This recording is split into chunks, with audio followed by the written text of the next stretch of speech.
అంటూ బెదిరింపు కాల్ 43,360 ఎకరాల్లో జల్లెడబట్టిన బలగాలు. భారత అంతరిక్ష కేంద్రమైన సతీష్ ధవన్ స్పేస్ సెంటర్ శ్రీహరికోటలో ఉగ్రవాదులు ఉన్నారంటూ బెదిరింపు ఫోన్ కాల్ వచ్చింది. దీంతో జిల్లా పోలీసు యంత్రాంగంతో పాటు శ్రీహరికోటలోని కేంద్ర పారిశ్రామిక భద్రతా దళం సిబ్బంది అప్రమత్తమైన సోమవారం వేకుజాము నుంచి మధ్యాహ్నం వరకు శ్రీహరికోటలో 43,360 ఎకరాలు జల్లెడబట్టారు. ఆదివారం అర్ధరాత్రి దాటిన తర్వాత 1:21 గంటలకు తమిళనాడు పోలీస్ కంట్రోల్ రూమ్ గుర్తు తెలియని వ్యక్తి ఫోన్ చేశాడు.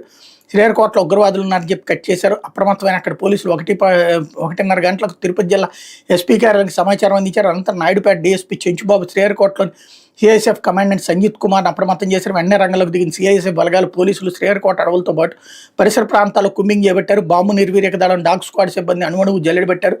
సముద్ర తీరంలోనూ తీర ప్రాంత రక్షణ దళాలు తనిఖీలు నిర్వహించి అనంతరం ఫోన్ కాల్ను బోటకప్ కాల్గా అధికారులు ప్రకటించారన్నటువంటి వార్తను హైలైట్ చేశారు. ఇది మతిస్థిమితం లేని వ్యక్తి పని అన్నటువంటి. మతిస్థిమితం లేనివాడు ప్రత్యేకించి షార్ గురించి అట్టా చెప్తాడు. అట్లాగే తమిళనాడు ఎస్పీ నెంబర్లు ఎట్లా తెలుస్తాయి కాబట్టి సంథింగ్ ఏదో ఉంటుంది. కాకపోతే వాడు ఫేక్ కాల్ అయ్యి ఉండొచ్చును కానీ మతిస్థిమితం లేనోడైతే అట్లా కాల్ చేయలేడు. ఇకపోతే అనకాపల్లిలో భూ సమీకరణ అక్రమాలపై సిఐడి దూకుడు, రెవెన్యూ సిబ్బందిపై విచారణ, ప్రభుత్వ అనుమతి కోరిన హోంశాఖ.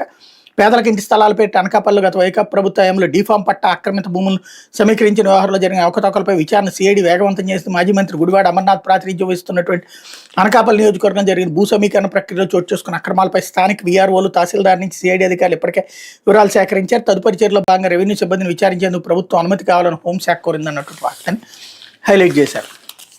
ఇకపోతే సాక్షి వచ్చేటప్పటికి